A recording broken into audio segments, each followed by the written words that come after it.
Here I am in my hopelessly messy office in my condo in Lakewood. You may see a cat or two along the way.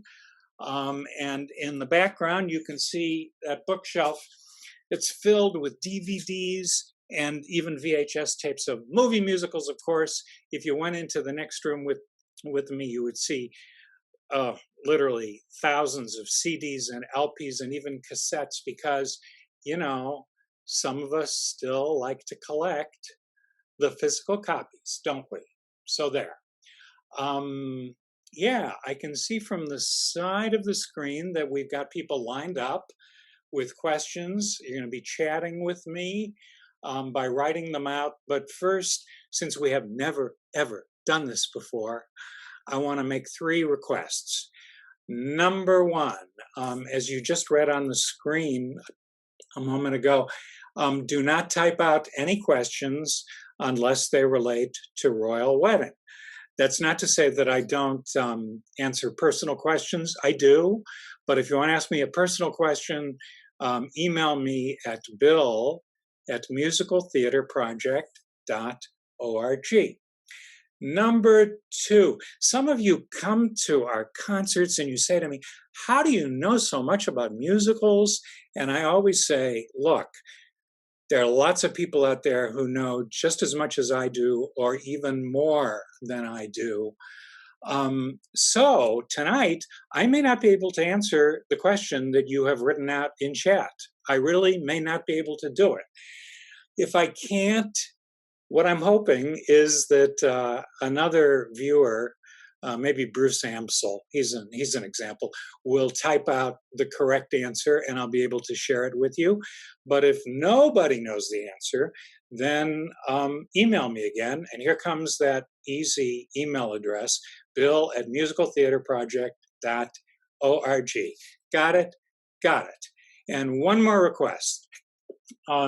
Since we are all armchair critics tonight, you don't have to ask a question. You could offer an opinion, and it could be a strong opinion. I love it when people disagree with me. Last week, one of you saw Royal Wedding on your computer, and you emailed me, you gave it a B or a B+, blah, I give it a C tops.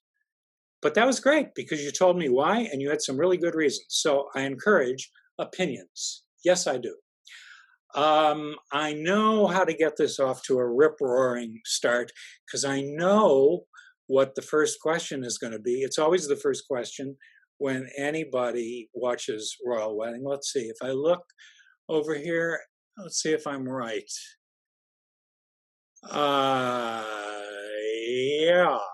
Yeah, the first question is, how do they make Fred Astaire be able to dance on the ceiling and on the walls? Okay, well, if you read 15 different books on film musical history, you would find 15 different accounts of how they did it, just different language each time, slightly different. But I thought I would go to Stanley Donen, because he's the guy who directed this movie in 1951. So I'm going to tell you what Stanley Donen said. And if it sounds confusing, don't let that throw you, because then I'm going to show you an amazing video clip that will make it all clear. But here's what Stanley Donen said. He said, the hotel room set was constructed inside a huge rotating steel cage about 20 feet in diameter. All the furniture was bolted down, and the camera and cameraman were strapped down and traveled around 360 degrees while Fred danced away, and Fred was always remaining upright as the room rotated around him. Got that? It doesn't matter if you got that, because you're going to see it, and that's always more fun than hearing about it. Here's the visual. On the left side of the screen, you're going to see the dance routine as it actually appeared in theaters in 1951. It's the small image. But on the right side, you're going to see how the camera and the room revolved 360 degrees when this was filmed. So hit it, Debbie.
You just saw a sensational routine from Royal Wedding.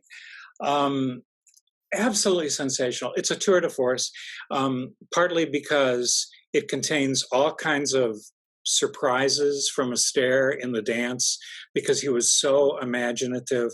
But I have to just take 1 minute and tell you that my favorite moments in this whole movie are the very quiet nanosecond before the song begins, and the equally quiet nanosecond at the very end, which you just saw. And I'll tell you why. When the song begins, you may remember when you saw the whole film last week, Fred is on a chair in his hotel room. He's gazing admiringly at this photo of Sarah Churchill, and who wouldn't, because she was drop dead beautiful. And we hear his voice singing, but we don't see him sing. The song is in his head. And that's what's so wonderful, because this really, what you just saw, this is really a dream sequence, okay? And then the emotion gets so big that it must be sung. So we hear him sing. And then the emotion gets even bigger, so it's got to be danced, which is exactly what you just saw in that clip. And I think that room becomes his whole world. And it's really a metaphor. The song itself is called "You're All the World to Me," and so it's a metaphor. And then at the end, as you saw, the scene becomes quiet again as he gracefully moves back into the chair and and looks at Sarah Churchill's photo once again. I think that is so tender and touching, and I would even say that it's poetic. And it's also iconic. Some of you may know that if you go to YouTube, you can find the contemporary pop singer Billie Eilish, who did her version of the song on Saturday Night Live a couple of years ago, only she did it to a pop song, a current pop song called Bad Guy. So there you have it. Had to take that much time on that musical number, and now we're going to take some other questions. So, Sarah and Park in Cleveland, Ohio say, no choreographer is listed in the credits. Can you discuss the process used in staging the dance numbers? Well, in 95% of the Astaire movies, Fred had a co-choreographer named Hermes Pan. And Hermes Pan is never given the credit he's deserved, except by Astaire, because they really worked out the routines together. There's one routine in this show, I Left My Hat in Haiti, which was choreographed by Nick Castle, but almost all the work was the inspiration, all the dance work was the inspiration of Fred Astaire, working with this amazing Hermes Pan. John, who lives in Akron, I think, oh, he was just commenting on how it's a little hard to see, but it's getting better. So that's good. Thank you, John. We're happy if it's getting better. David says, was this the first time he used this? I thought I saw this in another film as well. It was the first time it was used. Even though, as I said, Fred Astaire said he got this idea, and I didn't tell you when. He said he got it in the 1920s. And I read that an effect like this, a special effect like this, was not used again until 2001, A Space Odyssey by Stanley Kubrick. So that shows you how trailblazing it was as an idea and as an execution. And oh, by the way, Stanley Donen says that they rehearsed this number for weeks, but when it actually came to shooting it, they shot it in one morning and just in time for lunch. Well, that was Fred Astaire, right?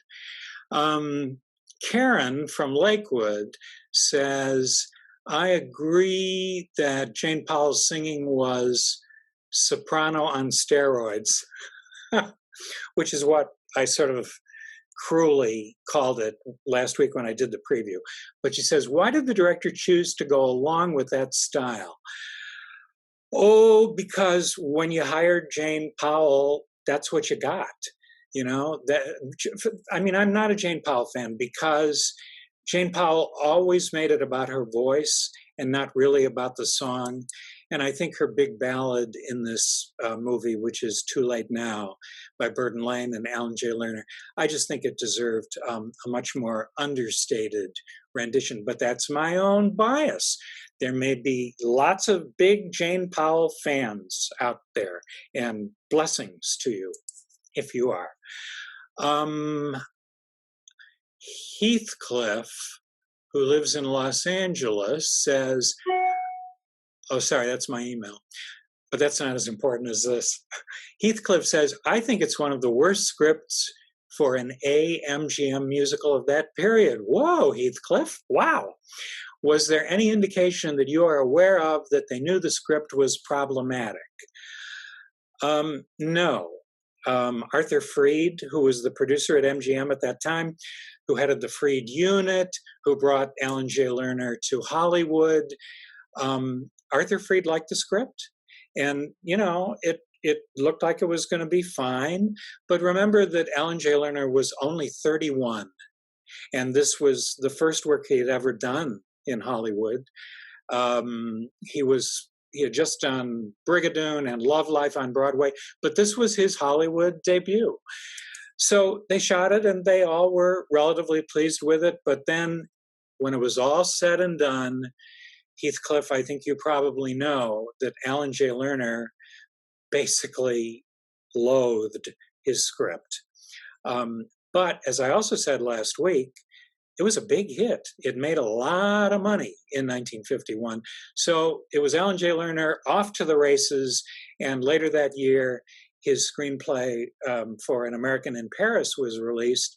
And it was not only a smash hit, it won him an Oscar. So in Royal Wedding, we can say he was in training. But even if you, excuse me, even if you hate the screenplay, Heathcliff, the lyrics are really good. They are, on the ballad and on the lighter numbers as well. Oh, here's Daniel Hahn, who's a friend of mine. So Daniel, thank you for jumping in on this. Daniel says, Keenan Wynn was a hoot. What else is he best known for?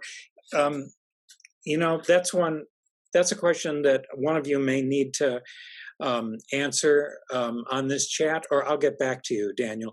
A lot. He did a lot of films for MGM in that period, mostly movie musicals. As I said, he was the son of Ed Wynn, one of the greatest Broadway comics of all time. And some people think that Keenan Wynn is really not good in this movie because, you know, he's playing these twin brothers, agents for the Fred Astaire, Jane Powell brother and sister act. And he is shown in split screen. And, you know, the one brother is American and the other one has a not very good English accent. And some people really take him to task for that. But I agree with you. I think he's a hoot. Another one from Heathcliff. Why was Sarah Churchill hired beyond being the daughter of Winston? Excellent question. According to what I've read, she was up and coming, mostly known as a dancer, though when we see her in this film, it's hard to believe that. But interestingly, anybody who was going to play this role had to be approved by Astaire, and Astaire thought that she was just lovely and wonderful. So maybe you agree. I just don't think there's any chemistry between the two of them. And she did not go on to an auspicious film career, I'll tell you that. Debbie says, Nancy Griffith asked if the room routine was choreographed or ad-libbed. That's a great question, and the answer is so clear. Fred Astaire did not ad-lib. I mean, maybe just a little teeny tiny bit, but literally they worked on that one routine for several months before Astaire had it down the way he wanted it. And, you know, I guess I'll throw in this story now because I think this is such a great Astaire story. Astaire was a total perfectionist, and you see that in all of his films. And Alan J. Lerner tells the story about how when they were working on Royal Wedding, Astaire, who was very much an introvert, he was married, but he was very quiet, and he didn't go out much at night at all. His whole life was his work. One night, Fred Astaire said to Alan J. Lerner, "Won't anyone ever tell me that I can't dance?" I got to pause there. He was really serious about that. And, you know, that's the curse that any first-rate artist has, that curse of perfectionism, or not just an artist, anybody who is first-rate at anything. That's the curse of perfectionism. It's never good enough. But what can we say? It's a curse and it's a blessing, right? And Fred Astaire was a genius, but it's pretty surprising to hear him share doubts about his own work, I think. Question from David, was the song When I'm a Liar All My Life originally written for this musical? Yeah, and it's really a cool song. I said last week that this song, which is actually How Could You Believe Me When I Said I Loved You, When You Know I've Been a Liar All My Life, it was added late in the game because Alan J. Lerner Alan J. Lerner was saying to his composer Burton Lane, this movie is it's just going to get, it's so charming that it's going to be it's not going to be any good. So they decided to write a low-down vaudeville number. And I just have to point out, this song is distinguished. For a while, it was the longest song title in film history or American popular song history. I know what Alan J. Lerner said. He said, this movie is so charming, it's going to delicate itself to death. So they wrote this number, but I just want to point out the craftsmanship, because the stresses in both the music and the lyrics are totally matched. They're just perfect. So, it goes, how could you believe me when I said I loved you when you know I've been a liar all my life? That is hard to do, because that is really a jigsaw puzzle. But that's a kind of craftsmanship that that all songwriters expected of themselves and each other back in this so-called golden age. It's a silly song in a way, but Powell and Astaire do such a great job with it. And we should point out, Astaire was 52 when this movie was made. Jane Powell was playing her first adult role. She was only 21. So she was 30 years younger than Fred Astaire. Can you imagine the guts it took to be right alongside Fred and do that number and the other stuff that they did in this movie? That took real guts. So even though I'm not a Jane Powell aficionado, we have to give credit where credit is due. And at 21, that's amazing work. Daniel, this is another Daniel. Thank you, Daniel. He says, I loved your remarks about Judy Garland in the pre-show video. I understand Burton Lane had a strong connection with her. Can you share any more about that connection? Yeah, I can, because Burton Lane, the composer, was a friend of mine. And Burton, to the end of his life, claimed that he discovered her. He saw her perform her sort of vaudeville act as part of the Gum Sisters, and he was so knocked out by her that he called Arthur Freed, the producer at MGM, and he said, Arthur, you have to hear this girl. And Arthur agreed to audition Judy Garland, and the rest is history. That's all it took. Burton Lane just needed to get her to MGM to audition, and it was great. Joanna from Cleveland Heights says, was there a specific brother-sister dance team that these characters were inspired by or based on? Yeah, as I said when I did the preview piece, and this was Alan J. Lerner's idea, he knew, and everybody knew, that Fred Astaire and his sister Adele were very, very famous. First in vaudeville and then in musical comedy on Broadway in the 1920s. So Alan J. Lerner had this idea that he took to MGM about doing something with a brother and sister act. And the other thing that's the parallel is that Fred and Adele Astaire, their act broke up because Adele fell in love with an English nobleman. And in this movie, as you know, well, you know, because you've seen Royal Wedding, there's a similar set of circumstances. So a cute idea for a movie musical. Karen, boy, we have some loyal chatting friends here tonight. I thought the news footage of the Royal Wedding was very well integrated into the film. What do you say? I also liked how the conclusion is done with the camera pulling back from the principals to a shot of the crowd. Yeah, I think that the idea to use the real documentary footage, which they had to get permission to use from the British government, that was an inspired idea. And yeah, that camera shot pulling back from the principals to a shot of the crowd was great. 99% of this movie, however, was shot on the MGM backlot.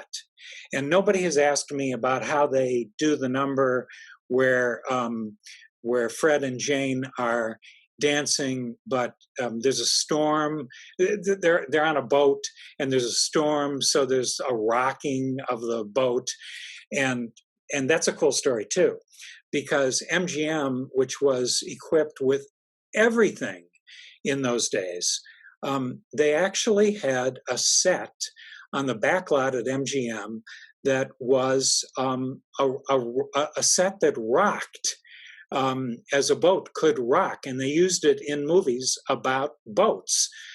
And so they decided that they would establish a whole routine on this amazing set. So they added a dance floor to the rocking set, and then Fred choreographed the dance with Hermes Pan in such a way that they could make the most of when the boat rocked one way or another. It's another great moment from this movie. You know, some of you have said you don't think the movie really adds up. And I think that's a legitimate criticism, but there really are wonderful moments in it, and that's another really wonderful moment. Fred Astaire, says John, was much older than Jane Powell. Yeah, by 30 years. It seems to me this was the case in many of his movies. Did he ever have co-stars that were his own age?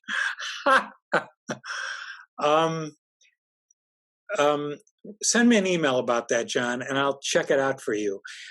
I think, however, in most cases, probably in 90% of cases, he was always older, and usually much older.